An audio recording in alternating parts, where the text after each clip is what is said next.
morning. Now, kids, I know you're not usually in here for a sermon, but I got some important things I need to say, and I want you to listen, because we all need all the help we can get. Maybe I can help a little. I remember vividly, I said to my friend, I can't do it. I can't walk in there. I can't face all those people. And she's like, why? Sarah, you're never afraid of anything. I said, I'm scared. I'm shaking. I don't think my legs will hold me up. Don't worry, Sherry. That's why I'm here, to stand with you and give you strength. It was at that moment I realized the significance of the act of standing. Webster defines to stand as to support oneself on the feet in an upright position. To take up or maintain a specified position or posture. To remain firm in the face of something. Now, in my previous life as an attorney, I experienced the awe because I got to practice in federal court. So those are the big courtrooms with all the old dead white guys on the wall. I'm not kidding. I remember the awe and sometimes sheer terror when the bailiff would say, all rise, and the judge would walk in her black robe and gavel and take that spot of your honor. Woo! And then I realized, oh, I maybe should have prepared more. In my life now as a minister for 25 years, I've experienced standing at the bedside and comforting someone who's dying. I've experienced the joy of standing with a couple as they proclaim their love and covenant to live together as a couple for their days. I'm sure all of you have similar experiences. Serving as someone else's support or having someone stand and support you. But this week challenged us, have they happened as part of our faith journeys? Even though we occasionally, although we're not up and down as some traditions, because y'all like to sit a lot, but we occasionally stand in worship, to sing, read scripture. But what are we taught? We're taught that true piety is found on our knees, that holiness comes bowed in prayer. I submit that pious living also comes from pushing our souls and our bodies to their fullest height. That holiness is found in the standing posture of our faith as well. So there are many ways of standing as a person of faith. You can stand for social justice issues. If I hadn't had a bad knee, I'd have been in Boston yesterday. My friends went. Every clergy I know went. And peacefully stood for the reign of God of peace. We stand for those who have no power or voice. And that is the claim of the gospel on our lives. But when a friend is hurting, we must stand with them. When someone is scared, we must stand with them. When someone doesn't even have the clarity to know who they are or what their life is about, we stand with them. Now we know that by not standing, by doing nothing, we send a message just as strong. Our lack of compassion, our lack of courage, the fear we all have in our own wobbly knees. By doing nothing when we hear a derogatory statement or a slur or gossip, when we see an act of violence, when prejudice rears its head, our silence shows us standing in consent and approval of those voices of hatred and ignorance. By doing nothing when our friend is faced with emptiness and despair. By doing nothing, we stand on the sidelines waiting for someone else to fix the problem. You see, we stand when persons or things of importance are in our midst, it signifies respect, gratitude, importance. That's what we learned in the scripture that Leslie just read of Moses at the burning bush.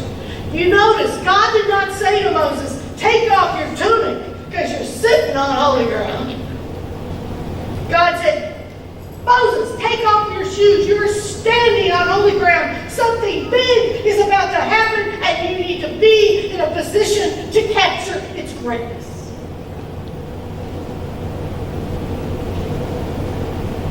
Only when Moses had the courage to remain there in the presence of a bush that burned but was not consumed, then God took the opportunity.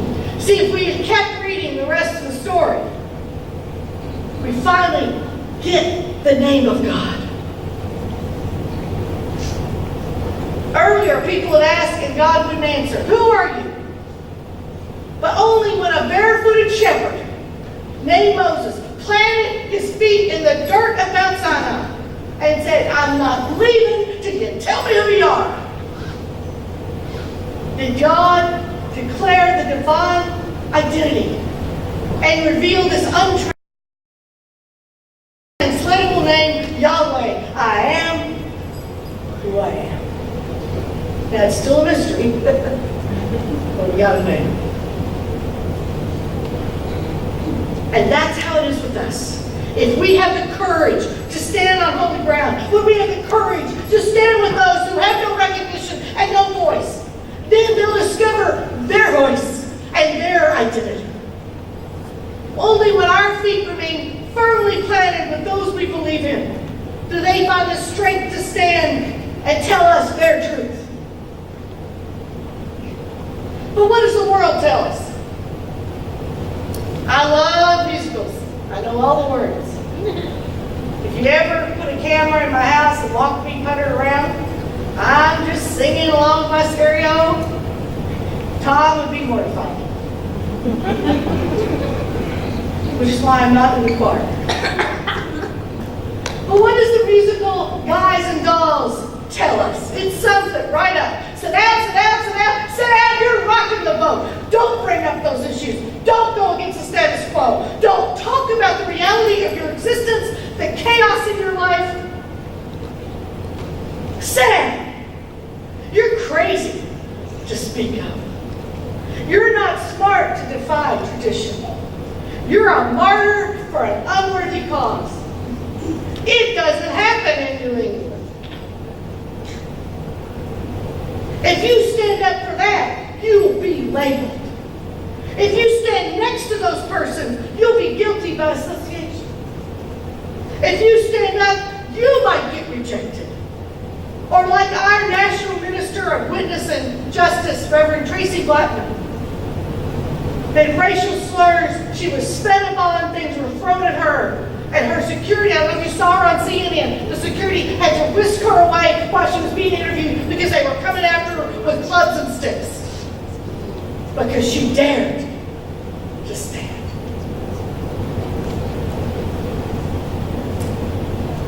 If you stand up, you might be thrown into those dangerous, chaotic waters yourself. If you stand up, you just might upset this boat called the church. Sit down. Only a fool would stand up in the stormy, turbulent winds of our world. Sit down, Jesus. You're rocking the boat. His disciples cried. Sit down, Jesus. You're rocking our boat today. Sit down, Jesus. We don't want any of this. But as our gospel writers tell us, only when Jesus stood in that little rocky boat did calm come to the wind and the waves. Only when Jesus did the risky act of standing in that rough little boat did it cease to rock. Only when Jesus stood and put his arms into our chaos did peace come for those around him.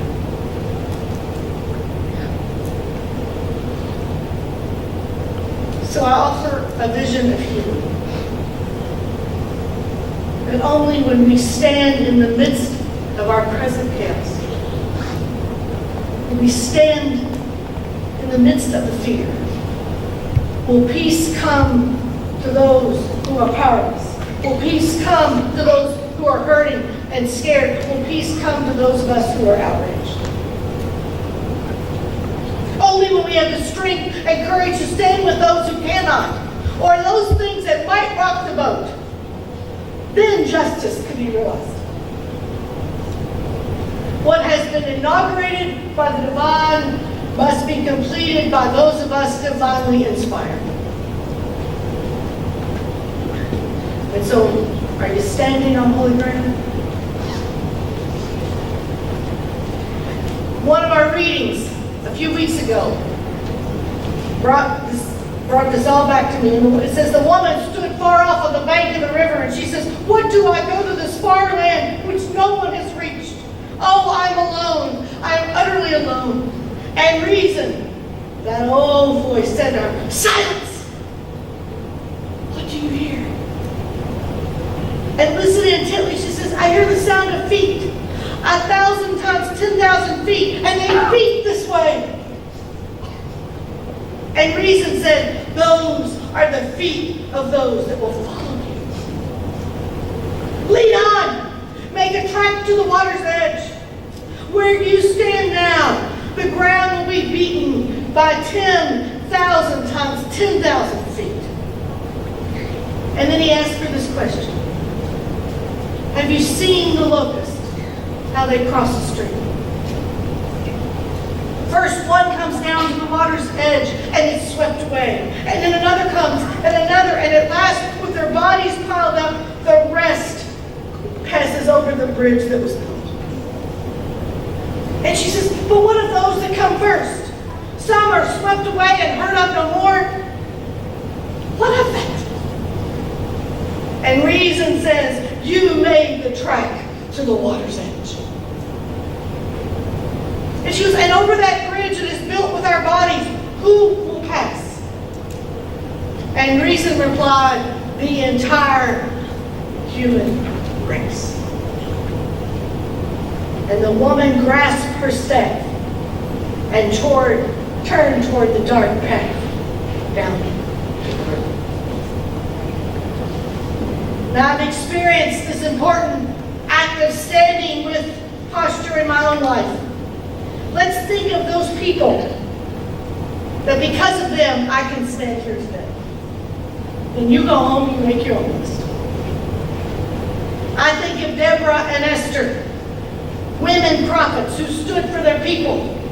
They were women of strength in a world that belonged to men. Blessed be their names.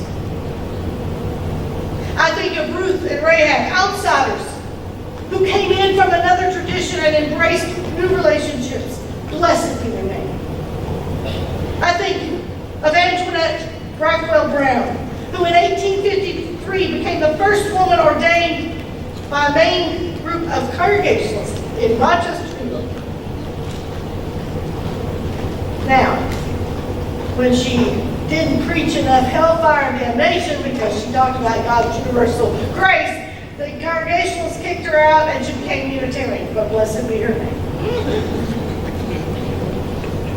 I think of another famous person beside myself who's from Hodgeville, Kentucky. Abraham Lincoln, who was a poor farmer's son grown tall, stood against slavery in all of its complexities, and despite great opposition, authored the Emancipation Proclamation. Blessed be his name.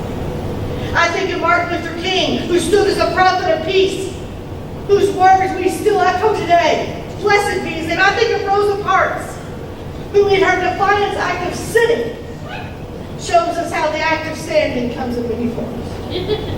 Blessed be your name.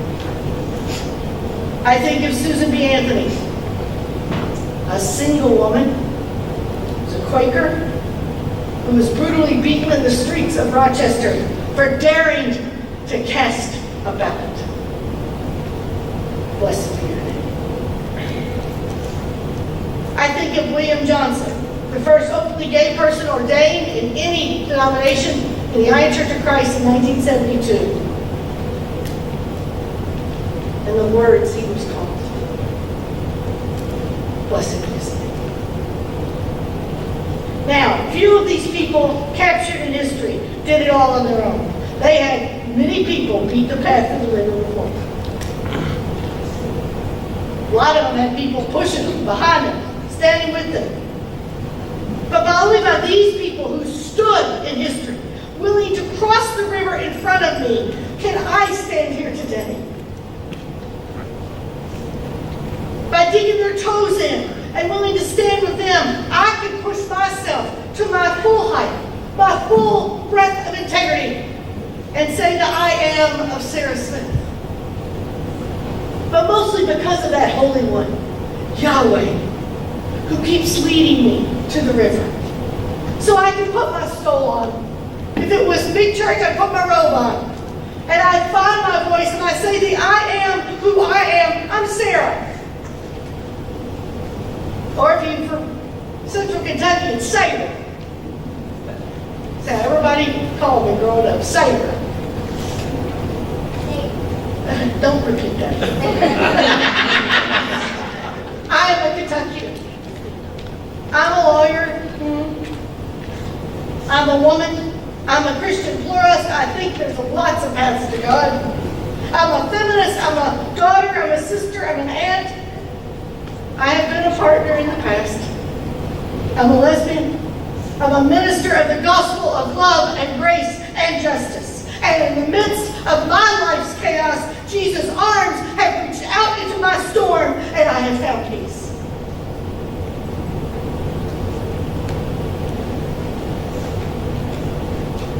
And so, because I know that, I must help others fight. So we cannot stop with our own gratitude. We have to identify those people who need us to stand with them to find their strength, their voice, their very person. Now, Wednesday, I had just written this piece. Some of you might not have seen it. I was in my cabin in the woods on my study leave when all this happened. And I emerged full of vim and vigor and plans for us for the fall and a vision of what God was calling us to do. I mean, you leave me in the cabin alone in the woods, I come out fired up. And I opened the news. Oh. My heart broke. I leave for 1 week and the world falls apart. I've been on the sidelines.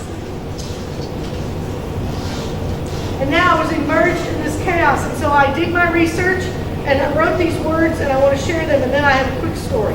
Kids, I want you to listen. It's a podcast from our General Minister and President, Reverend John Dorauer. If you don't know him, you need to know him. He's amazing. And he tells what our Justice and Witness Minister, Tracy Blackman, experienced in Charlottesville this past weekend. I also invite you to read Reverend Brian McLaren's account of his experience entitled What I Saw in Charlottesville. These first-hand voices are worth listening to for those of us who weren't there. And a word on Brian McLaren. He's more evangelical. He and I theologically don't match. But what he has to say here. So then I write this. What do we do with all of it? We grieve, we react, we question, we live. These events cause our faith in God and humanity to be deeply challenged. Consequently, we must dig deep into our spirits and into the gospel of Jesus for courage and insight and wisdom as we seek to find a way forward.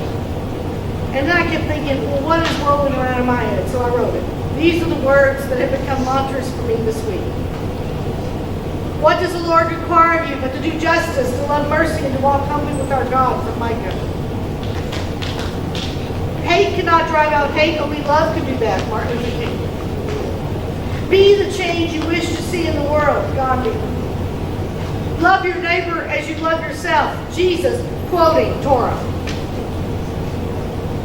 Remember who you are and what you represent. My mother.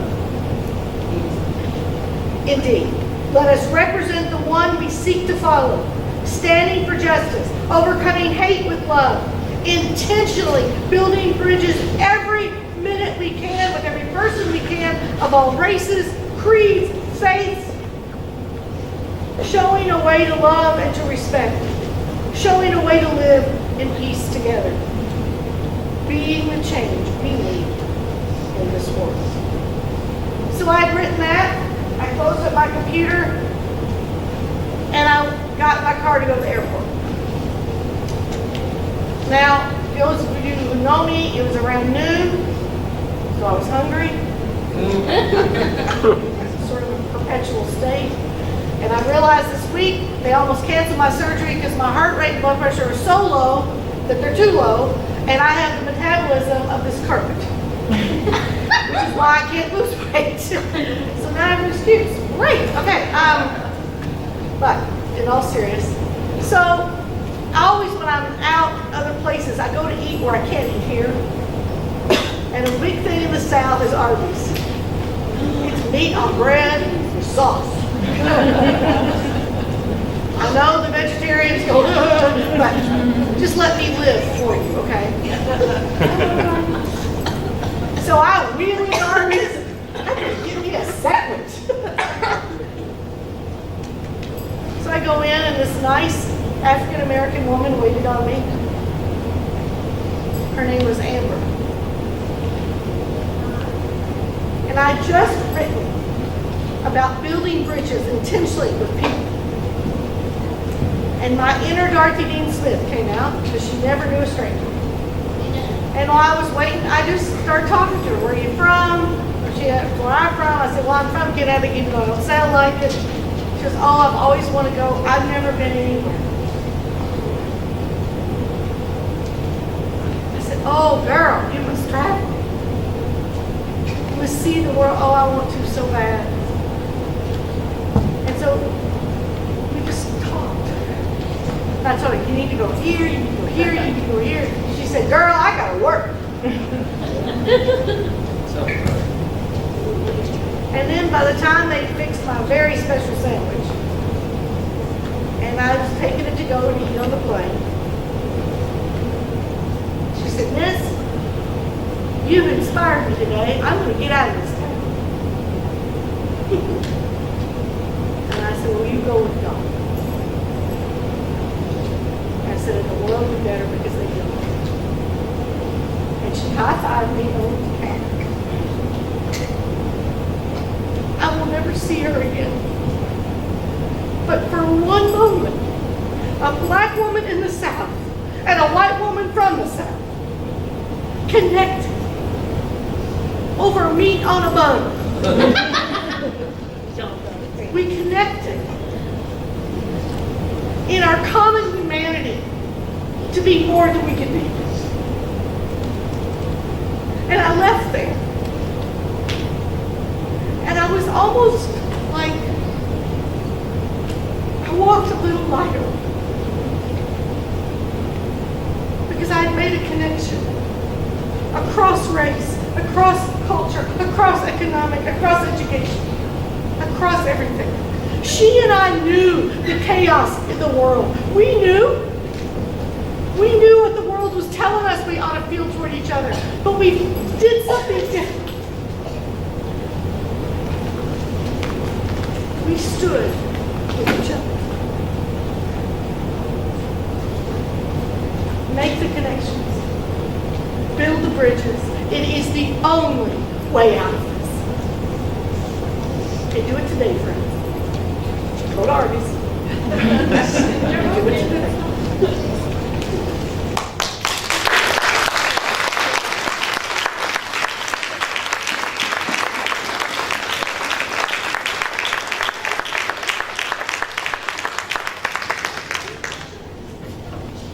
So one of the things, I had a big old long meeting with Lisa Madsen. You want a long meeting, you have one with her. I'll tell you, this goes on and on. Oh, hi Lisa, I was just kidding. This fall, we're going to